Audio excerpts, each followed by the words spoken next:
Brain में वो oxygen और ब्लड की मात्रा उसका, तो वो मेन इनर क्लॉक जो है हमारा,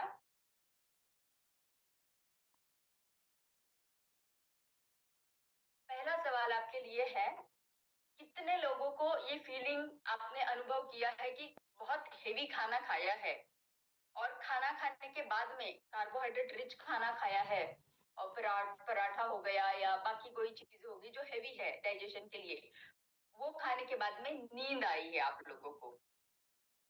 कितने लोगों ने ये अनुभव किया है कि खाना खाने के थोड़ी देर पहले नींद आती है? और अगर किसी को उसका कारण पता हो तो एक शब्द में अगर आप चैट बॉक्स में लिखेंगे तो हमें अच्छा लगेगा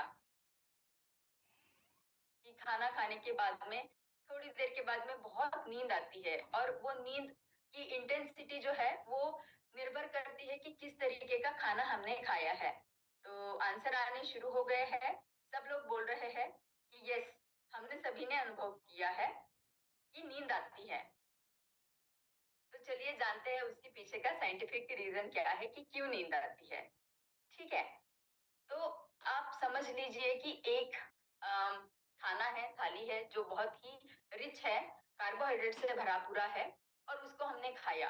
अब जब बहुत सारा खाना हमने खाया तो क्या हो जाता है, शरीर के तरफ शरीर शरीर को लगता है कि एक बहुत बड़ा काम आया है, तो शरीर जो है अपना सारा ब्लड का फ्लो है, रक्त का अभिसरण जो है वो हमारे स्टमक के तरफ दे देता है, पेट की तरफ दे देता है।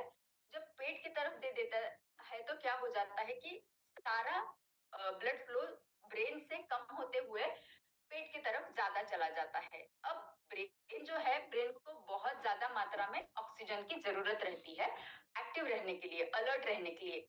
अब जब ब्रेन में वो ऑक्सीजन और ब्लड की मात्रा धीमी हो गई है, बंद नहीं हुई है, स्लो डाउन हो गई है, स्लो डाउन होते होते क्या हो जाता है, हमें एक थोड़ी सी थकान सी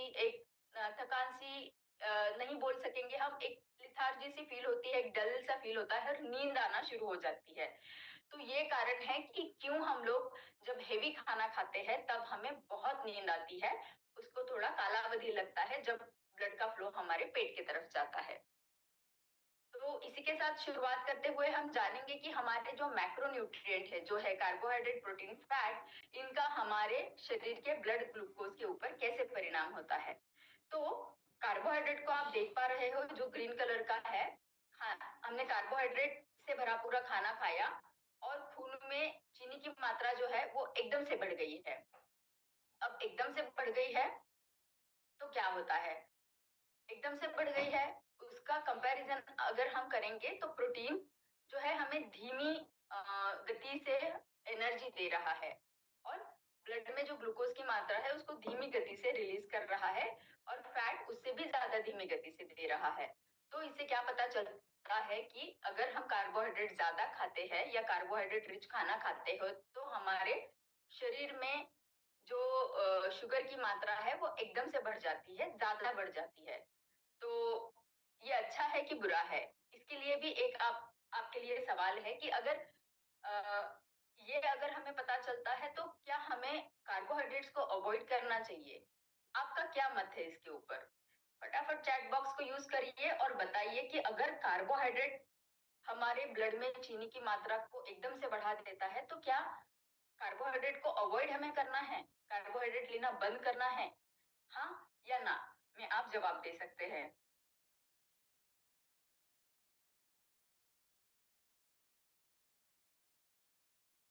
तो बलोदी जी ने बताया कि नॉट गुड, बैड है हमारे लिए। सपना जी ने भी बताया अवॉइड करना चाहिए, यस बोल रहे हैं सब लोग।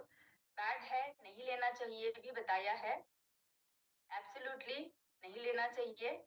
बैड है, हाँ, त्रिपाठी जी ने बताया कि यस, ओके, कम करना चाहिए। आपके सभी के आंसर बहुत उत्तेजना देने वाले हैं, और ये सही बात है कि कार्बोहाइड्रेट अगर है तो हमें उसको क्या पूरी तरीके से बंद करना चाहिए या लिमिट करना चाहिए, चलिए जानेंगे। कार्बोहाइड्रेट को हम पूरी तरीके से लेना बंद नहीं कर सकते हैं। क्यों नहीं बंद कर सकते हैं? क्योंकि ब्रेन जो हमारा सबसे वाइटल ऑर्गन है, की डिपेंडेंसी हमारे कार्बोहाइड्रेट के इंटेक के ऊपर रहती है, क्योंकि ब्रेन में जो न्यूरॉन्स है उन न्यूरॉन्स को ज्यादा से ज्यादा कार्बोहाइड्रेट की मतलब ग्लूकोज की रिक्वायरमेंट रहती है अपना फंक्शन को नॉर्मल करने के लिए। तो ऐसा ब्रेन एक ऑर्गन है हमारे शरीर में जो कि कार्बोहाइड्रेट के ऊपर निर्भर है, इसीलिए हम कार्बोहाइड्रेट को पूरी तरीके से बंद नहीं कर सकते हैं। दूसरी बात यह है कि कार्बोहाइड्रेट जो है वो हमको क्विकली एनर्जी भी देता है। तो जब हम थके हुए हैं, हमें एकदम एनर्जी चाहिए, तो कार्बोहाइड्रेट ही अच्छा उपाय रहेगा। तीसरी बात है कि ये हमारे मैक्रोन्यूट्रिएंट जो हमारे शरीर के लिए 3 इंपॉर्टेंट आधार स्तंभ है उसमें से एक है। पहला है कार्बोहाइड्रेट, दूसरा है प्रोटीन, तीसरा है फैट। तो वो इंपॉर्टेंट है हमारे शरीर के लिए। चौथी बात यह है कि हमारे जो फूड प्लेट में है वो रिकमेंडेड है कि 1/4 भाग हमारे खाने की प्लेट में कार्बोहाइड्रेट रहना है। तो हमें ये समझ में आया है कि कार्बोहाइड्रेट भले ही शुगर की मात्रा को खून में बढ़ाता है, लेकिन हम उसको लेना पूरी तरीके से बंद नहीं कर सकते हैं। अब कार्बोहाइड्रेट के बारे में हमने जाना, हम बात कर रहे हैं उसके बारे में, तो चलिए जानते हैं कार्बोहाइड्रेट क्या है। कार्बोहाइड्रेट एक ऑर्गेनिक कंपाउंड रहता है जो शरीर में घुल मिल जाता है आसानी से, और उसमें कार्बन, हाइड्रोजन और ऑक्सीजन के मॉलिक्यूल रहते हैं। ये हमारे शरीर को एनर्जी देने वाला एकमात्र पहला उपाय है, मतलब बहुत क्विकली देने वाला। प्रोटीन और फैट भी देते हैं, लेकिन कार्ब्स जरा जल्दी देते हैं, और उनसे जो एनर्जी कार्बोहाइड्रेट से हमें मिलती है उसमें ब्रेन और मसल्स ज्यादा से ज्यादा उसको उपयोग करते हैं। और ये बात तीसरी है कि जो कार्बोहाइड्रेट है उसमें शुगर्स, फाइबर्स और स्टार्चेस भी रहते हैं। तो ये इन शॉर्ट हो गया कार्बोहाइड्रेट क्या है, ये हमने यहाँ समझ लिया। आगे चलते हैं। ये स्लाइड मैं आपको एक्सप्लेन करना चाहूंगी, लेकिन इससे पहले आप अगर टाइटल पढ़ते हो और टाइटल पढ़ने के बाद में आपके माइंड में एक मैकेनिज्म आता है जो हमने पहले भी डिस्कशन किया है, उसका नाम अगर आप चैट बॉक्स में डालेंगे तो मुझे समझ में आएगा कि आपको पहले वाले सत्र में हमने जो इंफॉर्मेशन दी है वो याद है या नहीं। फ्यूल आवर बॉडी, हमारा एक एग्जाम्पल था कार का, हमने दिया था, और बॉडी का दिया था। तो वो एग्जाम्पल दिया था कि कैसे हमारे शरीर में हम जो चीजें लेते हैं वो हमारे एनर्जी में कन्वर्ट हो जाती है। उसके पीछे एक मैकेनिज्म हमने आपको बताया था। उस मैकेनिज्म का नाम अगर किसी को याद है, यस अरुण, अरुण जी ने बताया है मेटाबॉलिज्म, सबसे पहला आंसर मैं देख पा रही हूँ। संतोष जी ने दूसरा आंसर दिया है, बहुत सही, बहुत सही जा रहे हैं। अनु, अनु जी ने बताया है, दीपक जी ने बताया है, सतिंदर जी ने बताया है, यस चंद्रा जी ने बताया है, प्रार्थना नायर, ठीक है। तो बहुत सारे, राम सागर जी, यस, नीलोबा जी, बहुत सारे आंसर आ रहे हैं। खुशी हुई मुझे ये जान के कि जो भी हमने आपको इंफॉर्मेशन पहले दिया है वो आप सभी को याद है। तो यही मेटाबॉलिज्म, हम जब कार्बोहाइड्रेट को लेते हैं तो कैसे हमारे शरीर में घुल मिल के जो हम हमारे शरीर के लिए फ्यूल बनाता है मेटाबॉलिज्म करके, वो कैसे, ये यहाँ पे हम जानेंगे। क्या हो जाता है जब हम कार्बोहाइड्रेट को लेते हैं, वो हमारे शरीर में फूलता जाता है। एक समझ लो एक माला है मोतियों की जो हमने ली है, और उसको हम स्ट्रेच कर रहे हैं, उसको हम थोड़ा टेंशन दे रहे हैं, तो उसको स्ट्रेच कर रहे हैं, स्ट्रेच कर रहे हैं। एक एक समय ऐसा आता है जब ये मोतियों की माला बिखर जाती है। अब जब बिखर जाती है तो क्या हो जाता है, पेट से वो निकल के एब्सॉर्ब, और ये है हमारा ब्लड स्ट्रीम। तो ब्लड स्ट्रीम के अंदर है, घुल मिल गई है वो अभी, एब्सॉर्ब हो जाती है ब्लड स्ट्रीम में, और ग्लूकोज के फॉर्म में सेल्स में जाना शुरू कर देती है। और सेल्स में ग्लूकोज कैसे जाता है, इंसुलिन के मदद से। तो वो एंटर कर रहा है हमारे सेल्स में, क्योंकि उनको एनर्जी देनी है, सेल्स को एनर्जी देनी है अपना काम करने के लिए। अब अगर आप एक्सरसाइज करोगे तो ये जो ग्लूकोज शरीर में आया है, सेल्स में आया है, ये यूज होता जाएगा। अगर आप एक्सरसाइज नहीं करोगे तो क्या करेगा शरीर, एनर्जी को स्टोर करता जाएगा फैट के फॉर्म में, ठीक है, क्योंकि वो बाद में हमें यूटिलाइज होगा। तो ये हमने समझा कि कैसे हमारा कंजम्पशन कार्बोहाइड्रेट का शरीर में हमारे हमको एनर्जी देता है, और कैसे उसका हम उपयोग कर सकते हैं। अब जानेंगे कि कार्बोहाइड्रेट के क्या प्रकार है। जैसे मैंने बताया कि सिंपल कार्बोहाइड्रेट आप समझोगे तो एक एक जैसे से मोतियों की माला है, तो उसमें अलग कुछ नहीं है, वो ब्रेक करना थोड़ा आसान हो जाता है। कॉम्प्लेक्स जो है उसमें आते हैं स्टार्चेस और फाइबर्स, तो इसमें अलग अलग मोती मोती पिरोए गए हैं जो कि अलग स्ट्रक्चर के हैं या अलग मटेरियल से बने हुए हैं, लेकिन वो है तो कार्बोहाइड्रेट।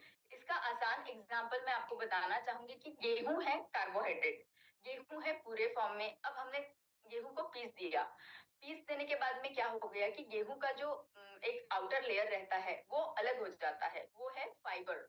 ठीक है, उसको हम यूज नहीं करते, उसको हम फेंक देते हैं। एक्चुअली वो हमारे शरीर के लिए बहुत महत्वपूर्ण है।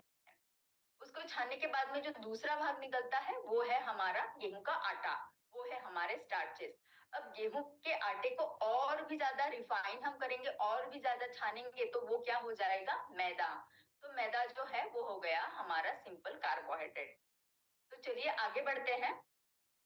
हमने अभी इसमें तीन भाग जाने हैं ना, कि सिंपल कार्बोहाइड्रेट, कॉम्प्लेक्स, कॉम्प्लेक्स में है स्टार्चेस एंड फाइबर। तो फाइबर को हमें आज डिटेल में जानना है, तो चलिए जानेंगे फाइबर क्या है। तो फाइबर हमारे दो तरीके के होते हैं, एक है सोल्यूबल और दूसरा है इनसोल्यूबल। अब सोल्यूबल को हम समझेंगे एक स्पॉन्ज। स्पॉन्ज जो स्क्वीज होता है और जब फूलता है तो अगर ज्यादा पानी है तो उसको एब्सॉर्ब करके वो फूल जाता है। उसी तरीके से सोल्यूबल फाइबर जो है पानी में घुल मिल जाते हैं।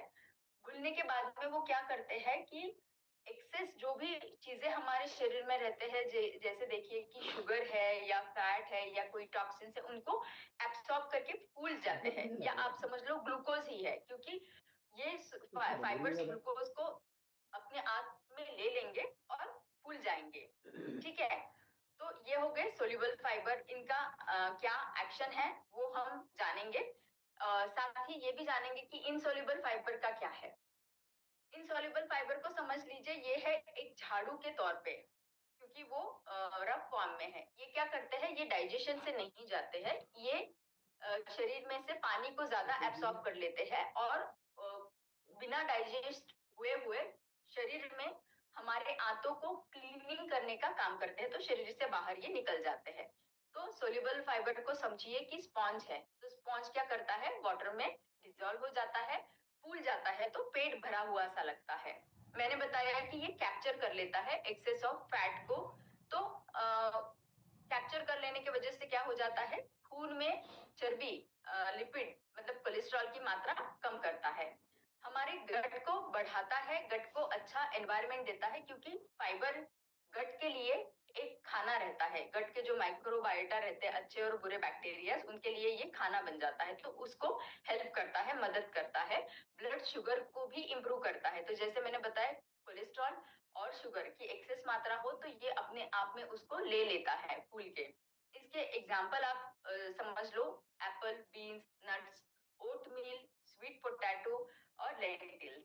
और ये क्या करता है, हमारे आंतों में जाके खाने को एक सही जगह पे प्लेस करने का काम कर देता है, और उसी के साथ साथ हमारे गट बैक्टीरिया को हेल्प करता है।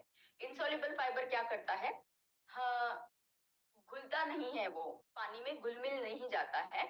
इसीलिए क्या करता है, पानी को एब्सॉर्ब तो कर लेता है, लेकिन एब्सॉर्ब करके वो क्या करता है, आंतों को क्लियर करने का काम करता है। आपका मोशन हर दिन का जो है, सुबह का मोशन वो क्लियर करता है, आंतों की हेल्थ को बनाए रखता है। उसके एग्जाम्पल है गेहूं, लीफी ग्रीन्स, किनवा जो कि एक मिलेट है, ब्राउन राइस और कुछ सीड्स जैसे फ्लैक्स सीड। तो इसके साथ में जो है पानी एब्सॉर्ब करने की वजह से बल्क बढ़ जाता है, उसका आकार बढ़ जाता है। तो हमारा जो स्टूल्स रहते हैं, आंतों को क्लियर करने के लिए स्टूल को ज्यादा बल्क मिल जाता है, तो आसानी से मोशन पास हो जाता है। इसीलिए हमारे बावेल्स को रेगुलेट करने में इसका मदद होता है। अब जानेंगे कि हमारे सॉल्युबल और इनसॉल्युबल फाइबर हमारे डाइजेशन को प्रभावित करते हैं, कैसे उनका डाइजेशन होता है। तो समझ लीजिए कि फूड जो है, फाइबर हमने लिया है, ये गया है हमारे स्टमक में, ये है हमारा पेट, जिसमें हम खाना खाते ही यहाँ हमारा खाना पहुंच जाता है और यहाँ डाइजेशन प्रोसेस शुरू हो जाती है। तो पानी में मिल गया है सॉल्युबल फाइबर हमारा, और पार्शियली डाइजेस्ट होना शुरू हो गया है स्टमक में। अब स्टमक से ये चला जाता है स्मॉल इंटेस्टाइन में। ये जो अंदर का एक पोर्शन है पीला वाला, ये है हमारा स्मॉल इंटेस्टाइन। इसमें क्या हो जाता है कि सोल्यूबल फाइबर जो है एंट्रैप्स दी शुगर, फैट एंड कोलेस्ट्रॉल। जो एक्स्ट्रा शुगर है, एक्स्ट्रा फैट है, एक्स्ट्रा लिपिड, कोलेस्ट्रॉल है, उनको कैप्चर कर लेता, उनको एक बंधन में बांध लेता है, ताकि वो हमारे ब्लड में ना जाए, ताकि हमें उससे ब्लड में ना जाते हुए हमारे शरीर में शुगर, फैट और कोलेस्ट्रॉल की मात्रा ना बढ़े। तो फाइबर लेना कितना महत्वपूर्ण है, क्योंकि वो बाइंड करके मोशन के थ्रू उनको बाहर निकालता है, ब्लड में नहीं जाने देता है। अब इनसॉल्युबल फाइबर की क्या एक्शन है? इनसॉल्युबल फाइबर क्या करते हैं? डाइजेस्ट नहीं होते हैं, पेट से निकल के आंतों में चले जाते हैं और लार्ज इंटेस्टाइन में वो क्या करते हैं? फूल जाते हैं। तो फूल जाने के बाद में क्या हो जाता है कि हमारा बावल मतलब स्टूल्स को जो है, फीकल मैटर को जो है बल्क मिलता है, वो बल्कि हो जाते हैं, तो मोशन पास होना आसान हो जाता है। तो हमने एक्शन जान लिया, उनका कर्म जान लिया कि वो कैसे करते हैं, और उससे जानेंगे कि हमें फायदे क्या मिलते हैं। पहली बात तो हमारा कंट्रोल कर सकते हैं, वजन अच्छी तरीके से मैनेज कर सकते हैं। दूसरी बात मेटाबॉलिक हेल्थ के लिए बहुत इंपॉर्टेंट है। तीसरी बात है शुगर को, ब्लड शुगर को मेंटेन कर, जैसे हमने अभी जाना कि वो उसको जगड़ लेते हैं। चौथी बात है हार्ट हेल्थ, जैसे हमने पहले ही जाना है कि कैसे कोलेस्ट्रॉल को भी ये कम करता है। तो ये फायदे देख लिए हमने कॉम्प्लेक्स कार्ब्स के। अब जानेंगे कि फाइबर हमारे आंतों को कैसे मजबूत बनाता है। तो मैंने बताया कि दो तरीके के बैक्टीरिया रहते हैं, गुड एंड बैड। तो गुड वाले हमारे फ्रेंड रहते हैं, हम उनको गट माइक्रोबायोम बताते हैं, लेकिन ये दोनों भी प्रेजेंट रहते हैं। अब इनमें से गुड बैक्टीरिया जो है उनको हमें बढ़ाना है, तो उनको बढ़ाने के लिए फाइबर क्या करता है? फाइबर उनका खाना बनता है, बैक्टीरिया का खाना है फाइबर। जब ज्यादा फाइबर मिलता है तो गुड बैक्टीरिया बढ़ जाते हैं और बेनिफिशियल हो जाते हैं, और धीमे धीमे बैड बैक्टीरिया की मात्रा कम हो जाती है। और जैसे मैंने बताया कि ये आंतों को क्लियर करता है फाइबर, तो आंतों को जब अब क्लैरिटी मिल जाती है, एक पैसेज हमारा क्लियर है, तो क्या हो जाता है? आंतों में जो न्यूट्रिएंट है वो हमारे ब्लड स्ट्रीम में एब्सॉर्ब होना शुरू हो जाते हैं। और क्या करता है फाइबर? ये जो है इंफ्लेमेशन जो है आंतों का, उनको कम करता है, कोलेस्ट्रॉल को कम करता है, और हमारे हार्मोन्स को भी बैलेंस करने का काम ये कर सकता है। बाद में जानेंगे कि फाइबर जो है कैसे, हमने अभी जाना कि जो हमारे आंतों के थ्रू टॉक्सिन्स को भी कैप्चर करता है और हमारे सिस्टम से, पेट से बाहर निकाल देता है, तो इसीलिए ये आंतों को स्ट्रांग बनाता है। अच्छा, तो मैंने तो आपको स्लाइड दिखा दी है अभी, तो भी मैं फिर से सवाल पूछना आपको चाहूंगी कि चलिए हमने अब तक तो जाना कि कार्बोहाइड्रेट्स क्या है, फाइबर क्या है, उनके प्रकार क्या है, वो कैसे हमारे डाइजेशन को प्रभावित करता है, क्या क्या फायदे देता है। तो आप अभी ये तो समझ लिया है कि कार्बोहाइड्रेट पूरा बंद नहीं कर सकते हैं, उसको लेना है, लेकिन लेना है तो क्या उसकी क्वांटिटी ही हमें देखनी है या उसकी क्वालिटी भी देखनी है? आप क्या कहना चाहोगे? क्या दोनों जरूरी है, या ओनली क्वालिटी इंपॉर्टेंट है, या ओनली क्वांटिटी इंपॉर्टेंट है? दोनों में से आप किसको चुनना चाहोगे? आप चैट बॉक्स का यूज करके मुझे बता सकते हो कि क्या जरूरी है।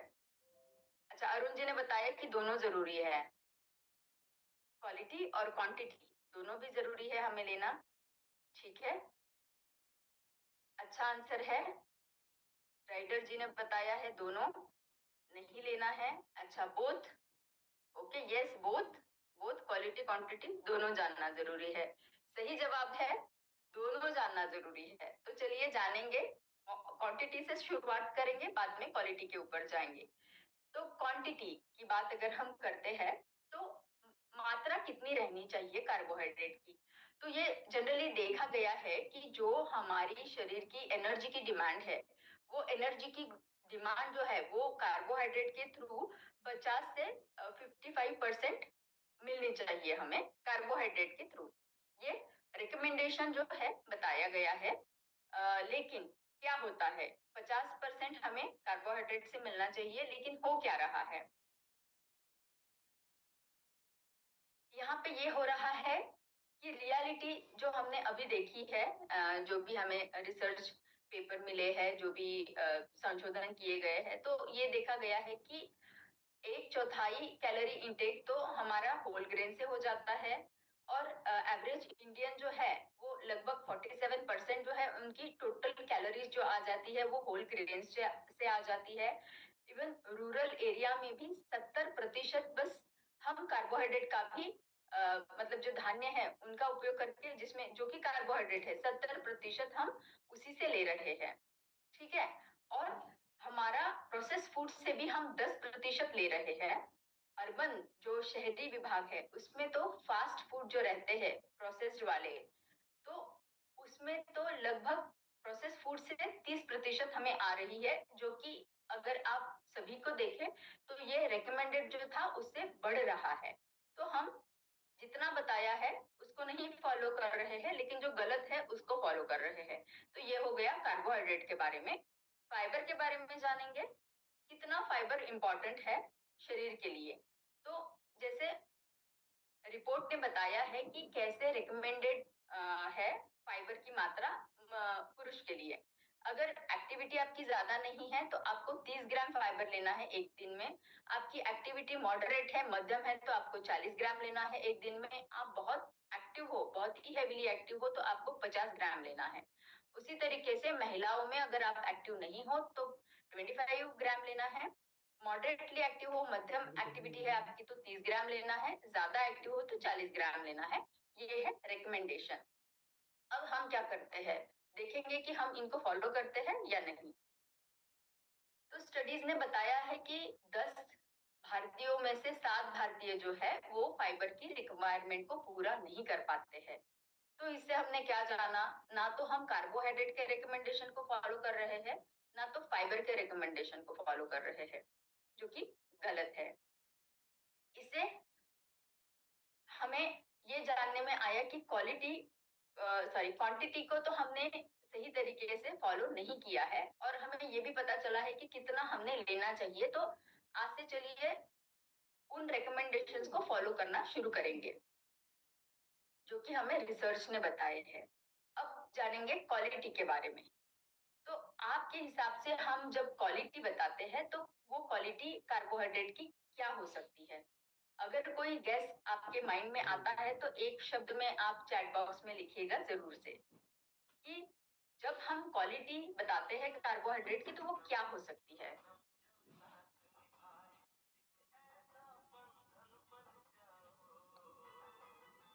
अगर आपके माइंड में क्विकली कोई कंसेप्ट आता है कि क्वालिटी कार्बोहाइड्रेट क्या हो सकते हैं। कॉम्प्लेक्स कार्बोहाइड्रेट सतेंद्र जी का पहला जवाब है, बलोदी जी का दूसरा जवाब है, संतोष जी ने कॉम्प्लेक्स बताया है, कमल जी ने दोनों ही बताया है। ओके, ठीक है, चलिए, बहुत अच्छे बहुत अच्छे। सोल्यूबल फाइबर, कॉम्प्लेक्स कार्ब्स, बहुत अच्छे। तो बहुत सही आप देख रहे हो कि क्वालिटी किस डायरेक्शन में हमें जाना है। तो जानेंगे कॉम्प्लेक्स वर्सेस सिंपल कार्ब्स क्या रहते हैं। कॉम्प्लेक्स कार्ब्स जो रहेंगे वो है लॉन्ग चेन। मैंने बताया कि मोतियों की माला है, लेकिन मोतिया जो है वो एक जैसे से नहीं है, अलग अलग है। तो वो हो गए हमारे कॉम्प्लेक्स कार्ब्स। और कंपैरिजन करेंगे सिंपल, तो वो जो है शॉर्ट रहते हैं, छोटे रहते हैं, इजीली ब्रेक डाउन हो जाते हैं हमारे शरीर में। ये लेता है लंबा समय शरीर में डाइजेस्ट होने के लिए। और सिंपल कार्ब्स बहुत ही जल्दी, जैसे कि शुगर है, जैसे कि मैदा है, बस शुगर को खा लो और एकदम से ब्लड में शुगर बढ़ गया। तो उसमें कोई फाइबर नहीं है, उसमें कोई समय नहीं लगने वाला है डाइजेशन के लिए। तो ये हो गया सिंपल, क्विकली एब्सॉर्ब होने वाला कार्बोहाइड्रेट। ये जो है हमारे ब्लड में धीमे धीमे बढ़ता है। ये क्या करता है, एकदम से बहुत ही गति से बढ़ जाता है, ब्लड का शुगर बढ़ा देता है। ये क्या करता है, धीमे गति से भी जाता है, और कॉम्प्लेक्स है तो वो शरीर में हमें फुलनेस देता है और लंबे समय तक एनर्जी भी देता रहता है। तो एक भरा भरापन सा हमको लगता है और लंबे समय तक एनर्जी भी मिलती है। लेकिन ये क्या करता है, क्रैशिंग फीलिंग, एकदम से एनर्जी चढ़ गई है, एकदम एक्टिव लगा है, एकदम से डाउन हो गया है, से लाइक एक घंटे में, 2 घंटे में हमें लगता है कि मैं तो थक गया हूँ, फिर से मुझे कुछ खाना है। तो उसको बताएंगे जो डाउन हो जाते हैं, फटीग सा लगता है इमीडिएटली, वो है क्रैशिंग फीलिंग। बाद में है कॉम्प्लेक्स जो रहते हैं वो लेस प्रोसेस रहते हैं। सिंपल वाले हमें पता है रिफाइंड रिफाइंड करके वो प्रोसेस होके सिंपल हो जाते हैं। इसमें फाइबर ज्यादा रहता है, इसीलिए ये हमें धीमे धीमे एनर्जी देता रहता है। इसमें फाइबर नहीं रहता है, ये क्या करता है, धीमे हमें एनर्जी देता जा रहा है, लंबे समय के लिए एनर्जी देता जा रहा है, तो हमारा परफॉर्मेंस जो है, हमारी एक्टिविटी जो है वो लंबे समय के लिए बनी रही है। लेकिन सिंपल कार्बोहाइड्रेट में क्या हो जाता है, परफॉर्मेंस जो है एकदम से तो एक्टिव लगता है, थोड़ी देर के लिए आप एक्टिव रहोगे, लेकिन बाद में आपका परफॉर्मेंस डाउन हो जाएगा। फिर क्या है, एंटीऑक्सीडेंट और विटामिन से भरपूर रहते हैं, क्योंकि ये कॉम्प्लेक्स है, उसमें अलग अलग लेयर्स रहते हैं और उनमें भी एंटीऑक्सीडेंट विटामिन रहते हैं। इनमें नहीं रहती है क्योंकि हमने सारी जो लेयर्स है, सारी जो परतें हैं वो हटा दी है। एग्जाम्पल जानने हैं तो वो है कैरेट्स, आपके ब्रेड्स जो है, white bread, banana, brown rice, ये हो गए हैं हमारे, sorry, whole grain bread, sorry, यहाँ आप फिर से समझ लीजिएगा कि कॉम्प्लेक्स का अगर हमें उदाहरण देना है तो कैरेट्स, वेजिटेबल्स में हम बता रहे हैं whole grain bread, not the white bread, ठीक है। तो होल ग्रेन का जो ब्रेड है उसमें थोड़ी मात्रा ये भी रहती है कॉम्प्लेक्स कार्ब्स की। बनाना है, ओट है, ब्राउन राइस है। ब्राउन राइस आपने देखा होगा कि एक लेयर रहता है उसके ऊपर। और उसके कंपैरिजन में सिंपल कार्ब्स के एग्जांपल देखेंगे तो केक है, शुगर है, फ्रूट जूसेस है, कि बस ले लो और इमीडिएटली आपका शुगर बढ़ जाएगा। तो क्वालिटी जब हमें जाननी है, कॉम्प्लेक्स वर्सेस सिंपल हमने जान लिया है, अब जब क्वालिटी हमें और आगे जाके देखना है तो क्या हमें जानना है।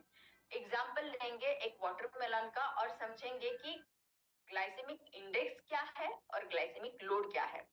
अब इसको जानने के लिए समझेंगे, एक उदाहरण ले लीजिए, एक कार है जो शुरू हुई है और एकदम जलद गति से चली गई है, रुक गई है, वो है हमारा ग्लाइसेमिक इंडेक्स, जो कि बताता है कि कितना जल्दी हमारे रक्त प्रवाह में शुगर का स्पाइक हो जाएगा, शुगर बढ़ जाएगा, कितना स्पीड से बढ़ जाएगा, कितना गति से बढ़ जाएगा।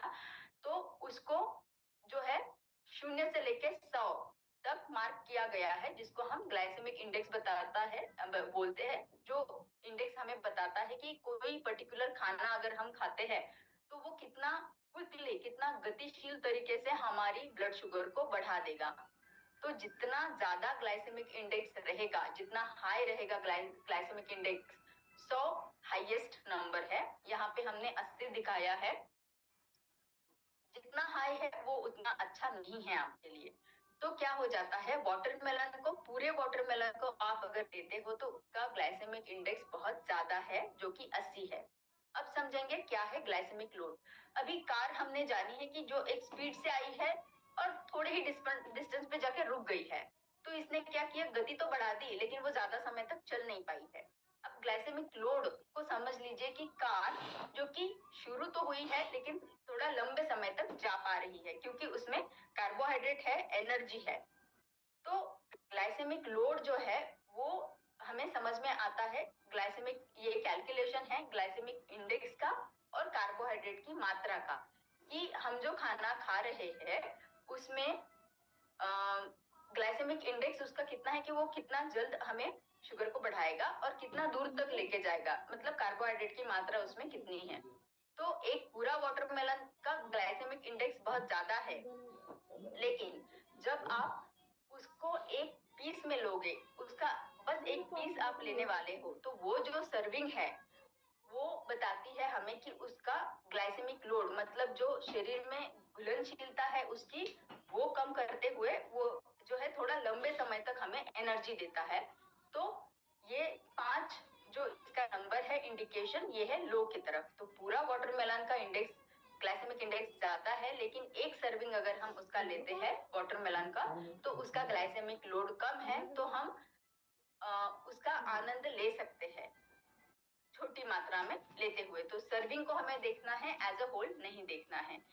तो चलिए जानते हैं थोड़ा डिटेल तरीके से कि ग्लाइसेमिक इंडेक्स जो है ये मेजर है समझने के लिए कि कितना जल्द गति से हमारे शरीर में, हमारे ब्लड में शुगर की मात्रा बढ़ जाती है। और उसका रेफरेंस जो है, मतलब इसको कोई भी खाने को किसके साथ में कंपेयर किया गया है, तो उसको ग्लूकोज के साथ में कंपेयर किया गया है, कि एक ग्लूकोज का पाउडर अगर हम लेते हैं तो कितना जल्दी हमारा शुगर बढ़ता है खून में, और कोई पर्टिकुलर खाना अगर हम खाते हैं तो उस वो कितना जल्दी हमारा शुगर को बढ़ा देते हैं। तो जिसमें फाइबर रहेगा वो थोड़ा कम मात्रा में शुगर को बढ़ा देगा। तो ये जो है लो हम समझेंगे 0 से 55 तक, मीडियम ग्लाइसेमिक इंडेक्स से 55 टू 69 तक, 70 से अगर ऊपर है तो वो हाई है। ग्लाइसेमिक लोड क्या है? ग्लाइसेमिक लोड हमें दोनों चीजों को बताता है। ये बताता है क्वांटिटी भी कार्बोहाइड्रेट का और क्वालिटी भी कार्बोहाइड्रेट का। तो ये जो है हमें एक एक्यूरेट मेजर बताता है कि कैसे एक पर्टिकुलर चीज को एक पर्टिकुलर मात्रा में हम अगर लेते हैं तो वो मात्रा जो है वो हमारे शरीर में ब्लड की शुगर को कैसे बढ़ाएगी और कैसे धीमी तरीके से बढ़ा सकती है।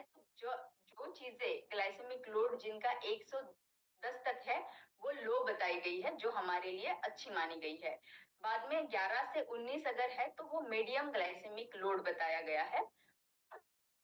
जो 20 ऊपर है उनको हाई ग्लाइसेमिक लोड बताया गया है। तो लो ग्लाइसेमिक लोड रहना, लो ग्लाइसेमिक इंडेक्स रहना कभी भी हमारे लिए अच्छा समझना चाहिए। तो जानेंगे कि ग्लाइसेमिक इंडेक्स, ग्लाइसेमिक लोड हमने जान लिया, लेकिन हमारी रोज की जिंदगी में हम जो चीजें बहुत ही फ्रिक्वेंटली खाते हैं, जो कि हमारा ब्रेकफास्ट है, क्या उनका ग्लाइसेमिक लोड, उसका ग्लाइसेमिक लोड क्या, सॉरी ग्लाइसेमिक इंडेक्स क्या ज्यादा है या कम है? तो white bread, bread butter jam बहुत सारे लोग खाते हैं, तो उसका ग्लाइसेमिक इंडेक्स ज्यादा है। मार्केट में बहुत सारे आते हैं सीरियल्स जो बताते हैं, आप देख पा रहे हो यहाँ पे, तो वो उसका भी कितना है, 80 से ज्यादा है, तो ये वेरी हाई है। इडली जो कि ज्यादा उसमें कंपेरेटिवली हेल्दी मान सकते हैं हम, क्योंकि उसमें उतनी ही मात्रा में हमने दालें भी डाली रहती है, तो वो फर्मेंटेड भी रहता है, तो हेल्दी माना जाता है। लेकिन उसमें आपको जो है कोई और चीजें ऐड करनी चाहिए, जैसे वेजिटेबल, जो हेल्प करेगा हमारे ग्लाइसेमिक इंडेक्स को कम करने के लिए। इंस्टेंट ओट्स समय तो बचा लेगा, लेकिन ग्लाइसेमिक इंडेक्स को बढ़ा देगा। तो ये हो गए एग्जाम्पल, थोड़ा आई ओपनिंग है कि कैसे हाई ग्लाइसेमिक इंडेक्स वाला खाना हम रोज खाते हैं। तो इसको बदलने की जरूरत है, इसको मॉडिफाई और इम्प्रोवाइज करने की जरूरत है। इम्प्रोवाइज कैसे करना है ये मैं आपको आगे बताने वाली हूँ, लेकिन फिर से समझ लेंगे कि क्या हो जाता है जब हम हाई ग्लाइसेमिक इंडेक्स लेते हैं और जब हम लो ग्लाइसेमिक इंडेक्स लेते हैं। तो लो ग्लाइसेमिक इंडेक्स का खाना अगर खाते हैं तो समझ लीजिए कि एक फवारा है गार्डन का, जो कि धीमे धीमे पौधों को पानी दे रहा है। तो क्या होगा, धीमे धीमे जा रहा है तो पौधे भी उसको ले पा रहे हैं और वो फल फूल रहे हैं। तो धीमा सप्लाई हमेशा अच्छा रहेगा। तो लो ग्लाइसेमिक इंडेक्स खाना क्या करता है, धीमा सप्लाई देता है हमारे ब्लड में शुगर का। उसी के विरुद्ध देखेंगे तो हाई ग्लाइसेमिक इंडेक्स वाला खाना क्या करता है, क्विकली आपके शरीर में चीनी की मात्रा रक्त में बढ़ा देता है। तो ये हाई पावर वाले फव्वारे के जैसे समझ लो, कि जिसने ना एकदम से पानी दे दिया है हर जगह, और प्लांट तो उसको ले नहीं पाए हैं, तो प्लांट तो बढ़ने की जगह कीचड़ ही निर्माण हो गया है। तो ये हमारे शरीर को मदद नहीं हो पाई है, हानि हुई है बल्कि। तो ये हमें समझना बहुत इम्पोर्टेंट है। आगे जानेंगे कि ये अगर इम्पैक्ट होते हैं हमारे शरीर के ऊपर, अगर हम कीचड़ बता रहे हैं हो रहा है, पोषण नहीं दे पा रहा है और हेल्थ इम्पैक्ट दे रहा है नेगेटिवली, तो क्या होता है? सिंपल स्टार्च जब हम लेते हैं तो हमारा ये तो हाई ग्लाइसेमिक इंडेक्स है, वो तो हाई रहेगा हमेशा। उससे क्या होगा, शरीर में, ब्लड में जो है, रक्त में हमारे शुगर की मात्रा एकदम से बढ़ जाएगी, एनर्जी भी बढ़ जाएगी। लेकिन एनर्जी के साथ साथ में तभी के लिए आपको हाई एनर्जी लगेगी, बहुत भरपेट खाना है, खाया है ऐसे लगेगा, लेकिन उतना ही इमीडिएटली एनर्जी और सटाइटी दोनों भी ड्रॉप डाउन हो जाएगा, दोनों भी सडनली कम हो जाएंगे। इंसुलिन का रेजिस्टेंस बन जाएगा, क्योंकि जब आप एक साथ इतना ट्रैफिक जाम कर रहे हो तो सेल उसको ले नहीं पाएगा। इंसुलिन जो है वो एक्टिव नहीं रहेगा, रेजिस्ट करेगा, और वो ग्लूकोज को जो है वो सेल्स में एंटर नहीं होने देगा। साथ ही साथ वो नेक्स्ट क्या इम्पैक्ट करता है, आपके वजन को भी बढ़ाता है, आपके फैट को भी बढ़ाता है, और आपके मसल मास को भी रिड्यूस कर देता है, मसल मास को बढ़ने नहीं देता है। और मेटाबॉलिक कंडीशंस, मतलब जैसे धीमे धीमे शुगर की मात्रा अगर ब्लड में बढ़ती जाती है तो दूसरे दूसरे मेटाबॉलिक कंडीशंस आते हैं, मेटाबॉलिज्म नहीं हो पाता है सही तरीके से, तो उसके वजह से जो भी कंडीशंस आते हैं हेल्थ के इश्यूज, उसको हम मेटाबॉलिक कंडीशंस यहाँ बताएंगे। आगे जानेंगे कि अगर ये हानिकारक है, जैसे मैंने बताया कि इस तरीके का अगर आप लेते हो सिंपल कार्ब्स या कार्ब्स जो कि रिफाइंड है, तो वो हमें नुकसान कर रहा है। तो क्या कोई तरीके हैं? अगर आपके माइंड में कोई तरीके आते हैं तो आप मुझे सजेशंस दे सकते हैं चैट बॉक्स में, और उसके बाद में मैं जो है मैं आपको बताऊंगी कि कौन से दूसरे तरीके हैं जो हमें बहुत ही फायदेमंद रह सकते हैं हमारे स्टार्चेस को यूज करने के लिए। तो आपको आपके फेवरेट फूड को कॉम्प्रोमाइज नहीं करना है, लेकिन आपको उसका आनंद भी लेना है, लेकिन कैसे हेल्दी तरीके से हम ले सकते हैं। ठीक है, चंद्रा जी ने बताया है कि कॉम्प्लेक्स कार्ब्स को अगर हम यूज करेंगे तो हम उसका आनंद भी ले पाएंगे, और सिंपल कार्ब्स को उसके बदले मतलब एक्सचेंज कर सकते हैं उसके बदले में, जहां रिप्लेस करेंगे हम कॉम्प्लेक्स को यूज करेंगे और सिंपल को रोक देंगे। वेजिटेबल्स विजयन जी ने बताया है, वेरी नाइस। वियान जी ने बताया है, वेरी नाइस। वेजिटेबल्स ऐड करेंगे, जिससे फाइबर ऐड करेंगे, प्रोटीन ऐड करेंगे, जो मीना जी ने बताया, मीना शर्मा जी ने, संतोष जी ने बताया है प्रोटीन फाइबर्स को ऐड करेंगे। ठीक है, फाइबर्स सुनील कुमार जी ने बताया है, वेरी नाइस। कोकिला जी ने बताया है, यस फाइबर को मिक्स रहेगा कॉम्प्लेक्स। मोहनलाल जी ने बताया मिलेट्स को ऐड करेंगे, very nice, yes so true. तो जानेंगे कि 3 मेन तरीके हैं, आपको पहले ही जवाब पता है, लेकिन थोड़ा उसका साइंस मैं आपको यहाँ बताऊंगी कि 3 तरीके हैं जिससे हम हमारे मील्स को न्यूट्रीफाई कर सकते हैं। एक थोड़ा सा साइंस यहाँ पे है, आसान तरीके से मैं बताऊंगी कि क्या हो जाता है। पहला फॉर्म है, हम इसको साइंटिफिक टर्म में बताते हैं स्टार्च रेट्रोग्रेडेशन। तो स्टार्ची फूड जो है, जैसे हमारा आलू है, हमारा राइस है, हम उसको यूज करेंगे, उसका आनंद लेंगे, लेकिन कैसे? तो उसके पहले जानेंगे कि वो क्या एक्ट करता है जब हम उनको पका रहे हैं। तो आप समझ लो कि आपने आपके राइस को या आपके पोटैटो को पकाया है, तो ये हो गए हीट के साथ में। जब स्टार्च के मॉलिक्यूल्स है, ग्रैन्युल्स है, वो उसके साथ में उसका क्या रिएक्शन होता है? तो स्टार्च के जो ग्रैन्युल्स होते हैं, जब हम उनको हीट कर रहे हैं तो वो पानी लेते हैं लेते हैं लेते हैं, ले रहे हैं, एब्सॉर्ब हो रहा है, फूलते जा रहे हैं फूलते जा रहे हैं। तो एक ऐसा स्टेज आता है कुकिंग के टाइम पे कि वो बर्स्ट हो जाते हैं, और बर्स्ट होके क्या हो जाता है, वो जिलेटिनाइज हो जाता है, क्योंकि उसमें से मॉलिक्यूल निकले हैं, और मॉलिक्यूल निकल के जो पानी का अंश था उसको उसने थिक बना दिया है, उसको हम जिलेटिनाइजेशन बताते हैं। बहुत हम सभी को पता है कि जैसे साबूदाना है, बहुत सारे लोगों को साबूदाना पता होगा, जब हम खीर बनाते हैं तो थिक बन जाता है। कैसे थिक बन जाता है? फूलता है बर्स्ट हो जाता है और पानी को थिक बनाता है, तो हमको खीर जो है गाढ़ी मिलती है। तो ये है जिलेटिनाइजेशन। अब क्या हो जाता है, जब ये ग्रैन्युल्स पानी को एब्सॉर्ब करते हैं, उसका स्ट्रक्चर चेंज हो जाता है, जिलेटिनाइजेशन हो जाता है। अब जब हम उसको ठंडा करते हैं, ठंडा करने के बाद में क्या होता है, वो फिर से अपने नॉर्मल शेप में नहीं जाते हैं, लेकिन उनका स्ट्रक्चर एक थोड़ा सा डिफरेंट तो हो जाता है, लेकिन एक घना हो जाता है। मतलब वो क्या करता है कि शरीर को डाइजेशन करने के लिए डिफिकल्टी करता है। ठंडा हो जाने के बाद में तो उसका स्ट्रक्चर चेंज हो गया है, हार्ड हो गया है शरीर को डाइजेस्ट करने के लिए। तो यहाँ पे हम देख सकते हैं कि कुकिंग में जो है हमारा क्रूड स्टार्च हमने दिया था जो कि अनकुक था, कुक करने के बाद में जिलेटिनाइज हो गया, डाइजेस्टेबल हो गया, आसान से घुल मिल गया। लेकिन अगर इसको हम गरम गरम ना खाते हुए ठंडा करके खा ले तो क्या हो जाएगा, वो रेजिस्टेंट स्टार्च में ट्रांसफर हो जाएगा। ये जो है ये है हमारा सी वाला रेजिस्टेंस स्टार्च, रेट्रोग्रेड हो गया है, ये आसान नहीं है शरीर को अभी डाइजेस्ट करने के लिए। ठीक है, एक एग्जाम्पल पोटैटो का लेते हैं कि जब हमने पोटैटो को कुक कर लिया, जो स्टडी ने बताया है हमें, और फिर उसको ठंडा कर लिया। अब ठंडा करने के बाद में देखा कि ये शरीर में डाइजेशन कैसे करता है, उसका न्यूट्रिशन प्रोफाइल हमें क्या बताता है। तो ये देखा गया कि ऐसा ठंडा किया हुआ अगर पोटैटो हमने यूज किया है तो क्या हुआ है, ये आलू हमें स्टार्च का ब्रेकडाउन इसका आंतों में कम हो गया है, ग्लाइसेमिक इंडेक्स, ग्लाइसेमिक लोड इसका कम हो गया है, और क्या कम हुआ है, इसका स्टार्च का कंटेंट जो है वो टोटली कम हो गया है, और शरीर को जो कार्बोहाइड्रेट अवेलेबल होना था वो भी कम हो गया है। लेकिन क्या बढ़ गया है, अमाइलोज और रेजिस्टेंस स्टार्च, ये दोनों भी चीजें ये है कि ये ऐसे फॉर्म में अभी कन्वर्ट कर दिए हैं इस आलू को, जो कि आंतों को डाइजेस्ट करने के लिए डिफिकल्ट है।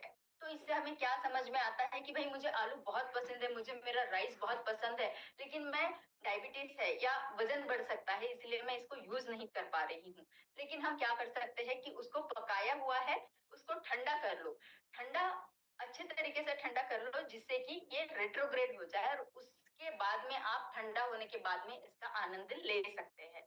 तो ये एक पॉजिटिव हो गया, हमने न्यूट्रिशियस उसको बना दिया है। अभी दूसरा हमारा उपाय है कि कैसे हमारे कार्बोहाइड्रेट न्यूट्रिशियस बनाना है, तो फाइबर ऐड करके, जो कि आप लोगों ने जवाब पहले ही मुझे दे दिया है। तो एक क्लिनिकल स्टडी देखी गई है कि कैसे जब फाइबर को ऐड किया गया है खाने में तो वो हेल्पफुल रहा है। तो आप जैसे ये ग्राफ देख पा रहे हो और ये इमेज आप देख पा रहे हो कि पहले तो उन्होंने दिया सिंपल ग्लूकोज, गया है पेट में, पेट में जाने के बाद में सिंपल ग्लूकोज है, उसमें तो कोई डाइजेशन नहीं चाहिए, वो स्ट्रेट अवे चला गया ब्लड फ्लो में, ये जा रहा है रेड एरोज, ये जा रहे हैं ब्लड फ्लो में। फिर दूसरा कंपैरिजन उन्होंने ये किया कि ग्लूकोज में फाइबर को ऐड कर दिया, अब गया है पेट में, अब जो है पीले वाले है ग्लूकोज और जो स्काई ब्लू कलर वाले हैं वो है फाइबर। अब क्या हो रहा है आप अगर देखोगे तो वो जो है धीमे तरीके से, क्योंकि फाइबर उसको कवर कर रहा है और एक छोटा छोटा पीला वाला मॉलिक्यूल जो ग्लूकोज का है, एक छोटा छोटा धीमे धीमे बाहर छोड़ रहे हैं, तो ये दोनों बंदों ने इसको कवर कर लिया है, तो अभी इसलिए क्या वो धीमे से जा रहा है। तो आप ग्राफ में भी ये क्लिनिकल स्टडी का बहुत क्लियरली देख पा रहे हो कि ब्लू ग्राफ जो है वो ओनली ग्लूकोज है जो एकदम से बढ़ गया है, शरीर में ग्लूकोज की मात्रा खून में बढ़ गई है और फिर डाउन हो रही है, कंपेरेटिव टू जिसमें फाइबर है ऑरेंज कलर का, जिसमें कि धीमे बढ़ी है और धीमे धीमे कम होती जा रही है। तो कंपेरेटिवली जब आप फाइबर को ऐड करेंगे तो हमें फटीग कम लगेगा, क्योंकि एनर्जी सस्टेन्ड है, एनर्जी रुकी नहीं है, धीमे धीमे धीमे पर्टिकुलर टाइम के बाद में हमें मिलती जा रही है, तो थकान नहीं महसूस होगी, एनर्जी बनी रहेगी, डाइट की हमारी क्वालिटी अच्छी हो जाएगी और डाइजेशन का फीलिंग भी हमारा अच्छा हो जाएगा। तो ये दूसरा तरीका था। चलते हैं तीसरे तरीके के ऊपर जो है कि प्रोटीन। तो प्रोटीन क्या करता है, प्रोटीन में भी एक स्टडी देखी गई है कि जो स्क्वायर वाले बॉक्सेस ग्राफ आप देख पा रहे हो जिसमें जहां मेरा कर्सर है उसमें क्या है, ये है हमारा ओनली ग्लूकोज जब लिया है तो एकदम से शुगर की मात्रा खून में बढ़ गई है। लेकिन उन्होंने दूसरा स्टडी ये भी किया है कि उन्होंने जब प्रोटीन भी साथ में मिला लिया है तो क्या हो गया, प्रोटीन का कंजम्पशन, मतलब एक नॉर्मल हमने खाना खाया है जिसमें कि कार्बोहाइड्रेट ज्यादा था, लेकिन साथ ही साथ हमने ये किया कि प्रोटीन को भी इन्वॉल्व कर लिया ब्रेकफास्ट के टाइम पे, तो क्या हो गया कि तब प्रोटीन ने क्या किया, बाइंड कर लिया और इसको ग्लूकोज को, एंड उसका जो पिक होना था या ग्लूकोज की मात्रा जो शुगर में बढ़नी थी उसको धीमा कर दिया। अब धीमा करते करते इतना धीमा कर दिया कि खाने के बाद में भी इसका परिणाम देख पा रहे हैं हम। अब कहाँ तक देख पा रहे हैं, सेकेंड मील इफेक्ट तक, मतलब सुबह जो मैंने प्रोटीन अगर लिया है तो वो प्रोटीन मुझे सस्टेन एनर्जी तो दे रहा है, एकदम से ग्लूकोज की मात्रा खून में नहीं बढ़ा रहा है, लेकिन साथ ही साथ क्या कर रहा है, मेरे दूसरे खाने के समय में भी मेरे शुगर की स्पाइक को वो रोक रहा है, मेरे शरीर में खून में ग्लूकोज की मात्रा को एकदम नहीं बढ़ने दे रहा है, धीमे धीमे धीमे उसका सप्लाई वो मुझे दे रहा है। तो क्या हो जाएगा, हम ब्रेकफास्ट में प्रोटीन को ऐड करेंगे तो हम हमारे कार्बोहाइड्रेट का आनंद ले सकते हैं सटाइटी के साथ में, मेंटल परफॉर्मेंस अच्छा हो जाएगा और हमारा कैलोरी का कंट्रोल भी हो जाएगा। तो 3 चीजें हमने जानी है कि कैसे हमारे कार्बोहाइड्रेट को न्यूट्रीफाई कर सकते हैं। अब जानेंगे कि सुबह में ये क्यों इम्पोर्टेंट है। हमने जाना प्रोटीन जो है ये कार्बोहाइड्रेट की न्यूट्रिशियसनेस बढ़ा देगा, ये सुबह के समय पे मेटाबॉलिज्म स्ट्रांग रहता है, अग्नि स्ट्रांग रहता है, उस समय पे आप लेते हो तो ज्यादा फायदेमंद रहेगा। समय पे अगर आप खाना देते हो तो हमारे आंतों के जो हमारे फ्रेंड्स गुड बैक्टीरियाज है उनको भी मदद करेगा अच्छे रहने के लिए। और हमें पता है कि सुबह के समय पे हमारा इंसुलिन का एक्शन स्ट्रांग रहता है और वो ग्लूकोज को एब्सॉर्ब कर पाता है, यूटिलाइज कर पाता है, तो इसीलिए हमें सुबह के समय में carbohydrate along with the protein and fibre लेना जरूरी हो जाता है। आगे समझेंगे कि कैसे ये हमारे बॉडी क्लॉक को इम्प्रोवाइज करता है। तो ये हमें ऐसे हेल्प करता है 3 तरीके से। पहले तो है हमारा काम बढ़ाएगा, स्लीपीनेस को कम कराएगा, हार्मोन को कम करेगा, साथ ही साथ हमारा वर्कलोड का जो स्ट्रेस हमें होता है उसको कम करेगा। दूसरा बात ये है कि ये इंसुलिन की सेंसिटिविटी को बढ़ाएगा, इम्प्रूव करेगा और सेटाइटी और मेटाबॉलिक हेल्थ को करेगा। कैसे? हमें पता है कि वो इंसुलिन के रिस्पॉन्स को रेगुलेट करता है जब हम कार्ब्स को कॉम्प्लेक्स वाले फॉर्म में लेते हैं। कैलोरी का कंट्रोल करता है, फैट का ऑक्सीडेशन या फैट का मेटाबॉलिज्म को भी रेगुलराइज करता है। तीसरा फायदा ये हमें मेंटल परफॉर्मेंस के बेसिस पे देता है, जिसमें कि हमारी मेमोरी को यूजफुल रहता है, अलर्टनेस को बनाए रखता है और हमारा रिस्पॉन्सिवनेस, चीजों को रिस्पॉन्ड करने की हमारी कैपेसिटी भी बनाए रखता है। तो ये फायदे हो गए। कैसे? कार्बोहाइड्रेट अगर सही समय पे आप देते हो तो आपके बॉडी क्लॉक को बनाए रखेगा और साथ ही ये सेकेंड मील इफेक्ट में भी फायदा देगा। तो एक स्टडी की है जिसमें कि लोगों को दिया है low glycemic index and high glycemic index. तो जिनमें हाई ग्लाइसेमिक इंडेक्स खाना दिया गया उनमें देखा गया कि दुगुना जो है ब्लड शुगर बढ़ गया। कंपैरेटिवली जिनमें लो दिया गया उनमें क्या हो गया है कि रिडक्शन जो है ब्लड शुगर का वो सिग्निफिकेंटली कम हो गया है। साथ ही साथ इसका इफेक्ट हमें दूसरे खाने तक भी मिला है, जिसमें कि आगे के खाने का ब्लड शुगर लेवल जो है वो बना हुआ देखा गया है। कैसे काम किया इसने? इसने ऐसे काम किया कि इसने ब्लड कर दिया, मतलब काट दिया शुगर का स्पाइक बढ़ने से, शुगर ब्लड में, ब्लड फ्लो में उसको काट दिया तो वो वहां ब्लेंड हो गया। दूसरा है स्लो ग्लूकोज रिलीज करना शुरू कर दिया, इससे हमें कांस्टेंट एनर्जी सप्लाई मिलता रहा। कैलोरी का इंटेक जो है उसको भी कंट्रोल कर दिया और भरा पूरापन सा लगने लगा। तो सेटाइटी, फुलनेस का फीलिंग जो है वो बनाया रहा हमारा। अब जो है बॉडी क्लॉक के हिसाब से जब देखा गया तो सुबह के समय पे जब हमने ब्रेकफास्ट में फाइबर लिया है, क्योंकि वो भी कार्बोहाइड्रेट है, तो उसने क्या फायदा दिया है कि नेक्स्ट हमारा फूड का इंटेक, ये सारे क्लिनिकल स्टडीज है जो इंसानों के ऊपर किए गए हैं, तो उसमें देखा गया है कि कैसे फूड का इंटेक हमारा कम हुआ है, हमारा फीलिंग ऑफ फुलनेस, सैटिस्फैक्शन कैसे बनी रही है, तृप्ति जो रहती है वो बनाई रही है। ये ब्लड शुगर के लेवल को कैसे हमें हेल्पफुल है और कंट्रोल करता है इफेक्टिवली।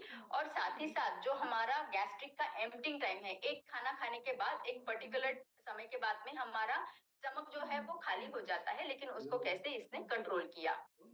अब इसी के साथ में जानेंगे कि किन चीजों को किसके साथ में हमें स्वाइप करना है ताकि हम हमारे खाने को एंजॉय करें, उसको बिना रोके लेकिन हेल्दी भी बनाए। जैसे एग्जांपल मैं यहाँ एक्सप्लेन करूंगी, आलू परोठा को आप पनीर के साथ में, प्रोटीन है, दाल या वेजिटेबल्स के साथ में फाइबर्स है, प्रोटीन्स है, उनके साथ में अगर आप परोठा बनाओगे तो आलू परोठे के बदले में पनीर या दाल या वेज परोठा लोगे तो वो आपके लिए हेल्पफुल रहेगा। उसी तरीके से व्हाइट ब्रेड को आपको होल ब्रेड के साथ में लेना है, वड़ा पाव के बदले में आप इडली सांभर ले सकते हो, आइसक्रीम के बदले में योगर्ट, फ्रूट जूसेस के बदले में होल फ्रूट। भाई निसर्ग से अगर आया है तो एज इट इज आप ले लो इसे। तो ये चीजें होती है। अभी जानेंगे कि फूड पेयरिंग वो भी न्यूट्रिशियस बनाता है। तो हमने जाना है कि कैसे प्रोटीन और फाइबर के साथ में मिलेगा तो हाई ग्लाइसेमिक इंडेक्स को हम कम कर सकते हैं।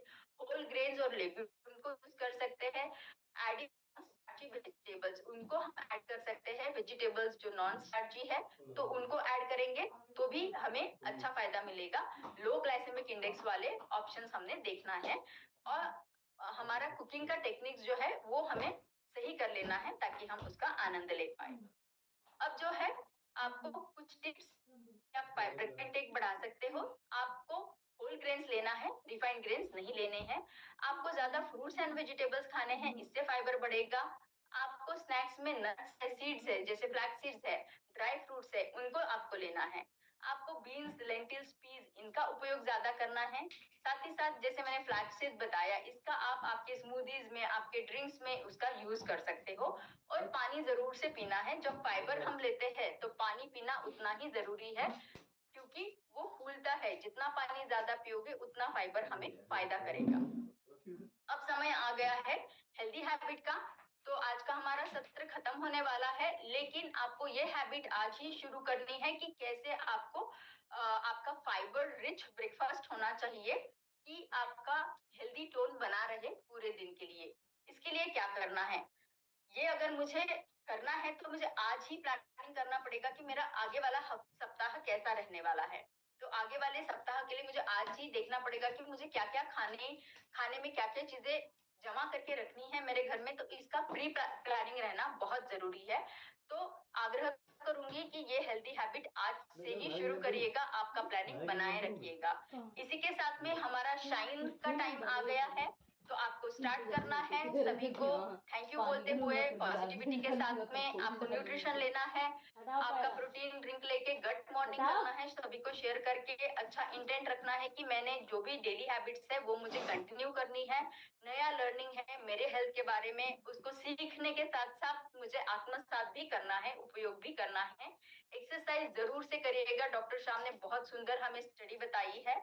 और इसी के साथ में समय आ गया है हमारा रेसिपी ऑफ द डे का। तो मैं आपको आज रेसिपी ऑफ द डे बताना चाहूंगी। तो मैं जाती हूँ मेरे प्रेजेंटेशन के ऊपर, जो है मेरा रेसिपी ऑफ द डे।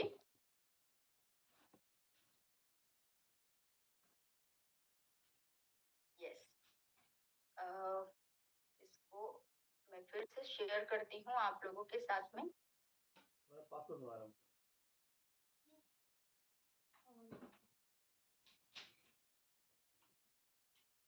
और हम जाने वाले हैं अभी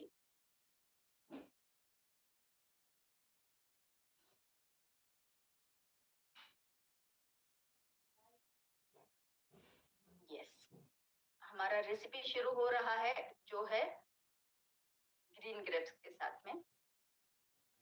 शेयर करूंगी स्क्रीन।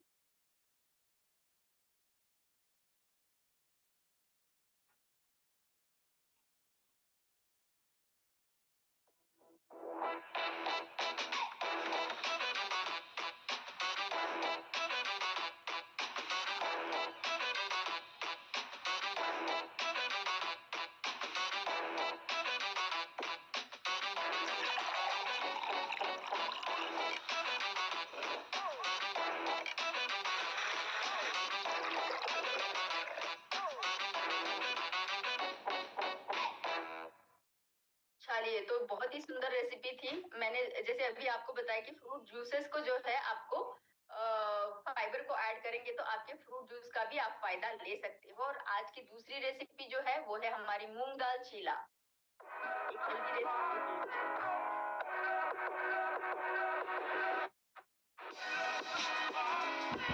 मूंग दाल का चीला भी, मूंग दाल का चीला।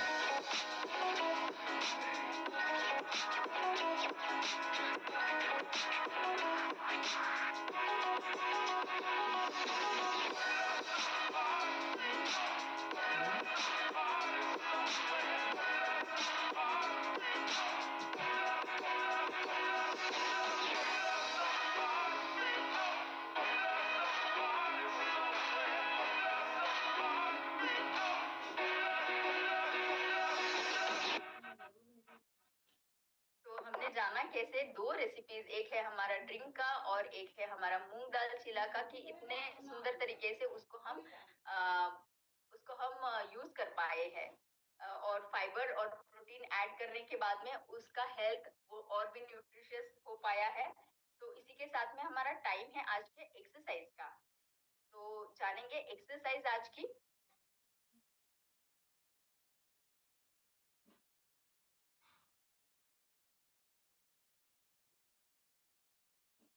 मीनल के साथ। वेरी हैप्पी गट मॉर्निंग एवरीवन। और आज हम सीखने वाले हैं डेड बग।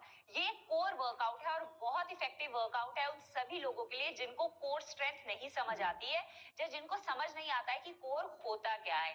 ये आपकी वो सारी की सारी मांसपेशियां हैं जो आपके चेस्ट से लेकर आपके पेल्विक फ्लोर तक रहती हैं, और इनका वर्कआउट हम मैट पे लेट के कैसे कर सकते हैं। तो जिनको स्पाइन में इन्फ्लेमेशन रहती है, बहुत लंबा बैठने के कारण कमर में दर्द रहता है, उनके लिए ये बहुत ही इफेक्टिव होने वाला है। तो आइए मैट पे चलते हैं और सीखते हैं हम आज का वर्कआउट। तो आइए स्टार्ट करते हैं हम अपना आज का वर्कआउट। डेड बग के लिए आप मैट पे लेट जाएंगे, अपने दोनों हाथों को स्ट्रेट ऊपर लेकर आएंगे और अपने लेग्स को 90 डिग्री पे रखेंगे। 90 डिग्री मतलब ना तो ये नीचे गिरेंगी और ना ही इसके ऊपर आप अपने घुटनों को अंदर की तरफ लेकर आएंगे। लेग्स को भी 90 डिग्री पे, हैंड्स को भी 90 डिग्री पे। अब आप अपना opposite hand and opposite leg को पूरा खींचते हुए सीधा नीचे लेकर जाएंगे, फिर वापस सेंटर पे लेकर आएंगे, फिर opposite hand and opposite leg को पूरा खींचते हुए नीचे लेकर जाएंगे और फिर वापस लेकर आएंगे। दिखने में ये बहुत सिंपल है, बट जब आप इसकी प्रैक्टिस करेंगे समझ आएगा कि ये सिर्फ आपकी कोर स्ट्रेंथ के लिए नहीं, आपके ब्रेन के लिए भी एक अच्छा सा टीजर है। अगेन स्ट्रेच करते हुए पूरा पीछे और फिर वापस, फिर स्ट्रेच करते हुए पूरा पीछे और फिर वापस। इस तरह से आप 15 रेप्स करते हुए 3 सेट करेंगे डेड बग के। अब इसके अंदर आपकी कोर कैसे एंगेज हो रही है? जब आप इस तरह से स्ट्रेच करते हैं तो आपकी कोर मतलब आपकी चेस्ट से लेकर आपकी लोअर पेल्विक मसल्स तक जितनी भी मसल्स है ना, पूरे अच्छे से खिंच रही हैं। Not just the lower abs, upper abs as well. और इस तरह से जब आप वापस आते हैं और फिर वापस नीचे जाते हैं तो आपके कोर का बहुत ही अमेजिंग वर्कआउट होता है। तो वो सभी के सभी लोग जिनको ये प्रॉब्लम है कि आपका पाउच जो यहाँ पर पोस्ट प्रेगनेंसी या बियर बेली के कारण नहीं जा रहा है, तो ये वर्कआउट बहुत इफेक्टिव होने वाला है। और वो सभी लोग जो हैंड एंड लेग का कोऑर्डिनेशन एकदम से नहीं कर पा रहे हैं या फिर कमर में दर्द के कारण अभी दोनों हाथ और लेग्स को साथ मूव नहीं कर पा रहे हैं, इट्स एब्सोल्युटली ओके। आप अपने हाथ को नीचे छोड़ सकते हैं और सिर्फ लेग की मूवमेंट से इसको स्टार्ट कर सकते हैं। पूरा स्ट्रेच करते हुए नीचे लेकर जाएंगे, वापस ऊपर, स्ट्रेच करते हुए नीचे, वापस ऊपर। ये बहुत ही सिंपल है लेकिन आपकी कोर स्ट्रेंथ के लिए बहुत इफेक्टिव है। For breathing pattern in dead bug, आप सांस को भरते हुए, लंबी गहरी सांस को भरते हुए डेड बग में आएंगे, सांस छोड़ते हुए स्ट्रेच करते हुए बाहर जाएंगे, फिर सांस भरते हुए अंदर, सांस छोड़ते हुए बाहर, सांस भरते हुए अंदर, सांस छोड़ते हुए बाहर, सांस भरते हुए अंदर और सांस छोड़ते हुए बाहर। अगर आपको ये इजी लग रहा है तो एक इंटेंसिटी अप करके हम एक वर्कआउट कर सकते हैं जो है लेग रेजेस। इसमें आप अपने दोनों पाम्स को अपने हिप्स के नीचे रखेंगे, इनफैक्ट अपने लोअर लंबर स्पाइन में, मतलब अपनी रीढ़ की हड्डी जहां पर आपकी एंड होती है ना, टेल बोन, वहां पर सपोर्ट देंगे इस तरह से और उसके बाद लेग रेजेस करेंगे। ये लेग रेजेस बहुत ही सिंपल एक्सरसाइजेस होती है बट कोर स्ट्रेंथ के लिए बहुत इफेक्टिव होती है। आप अपनी दोनों लेग्स को खींच के ऊपर लेकर जाएंगे और खींच के वापस नीचे, फिर ऊपर, फिर नीचे, फिर ऊपर और फिर नीचे।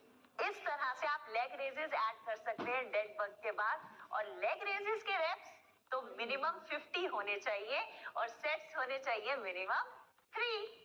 And for the breath work in leg raises, सांस भरते हुए आप वापस आएंगे और सांस छोड़ते हुए आप नीचे जाएंगे। हम हमेशा सांस छोड़ते हुए ही क्यों नीचे जाते हैं या सांस छोड़ते हुए एक्सटर्नल मूवमेंट क्यों करते हैं? क्योंकि जब आप सांस छोड़ते हैं तो आपका कोर अच्छे से एंगेज होता है, मतलब आपने सांस छोड़ दी तो आपकी नाभि अच्छे से सिकुड़ जाती है, आप हवा को बाहर छोड़ देते हैं, तब आपकी कोर पे एक अच्छी ग्रिप आती है। फिर सांस भरते हुए वापस, सांस छोड़ते हुए नीचे, सांस भरते हुए वापस, सांस छोड़ते हुए नीचे, भरते हुए, छोड़ते हुए, भरते हुए। इनफैक्ट अगर आप नाक से इस तरह से सांस नहीं ले सकते तो आप मुंह से सांस छोड़ सकते हैं पूरी पावर के साथ और वापस, वापस, वापस, वापस। आई होप आपको हमारा ये वर्कआउट अच्छे से समझ आ गया होगा और आप अब इसको रेगुलरली करने वाले हैं, at least 2 to 3 times in a week, और तब आप देख सकते हैं an amazing improvement in your core strength. Keep rocking! तो ये था हमारा आज का वर्कआउट सेशन और इसी के साथ में हमारा आज का सत्र समाप्त होने वाला है, लेकिन आपके लिए एक्टिव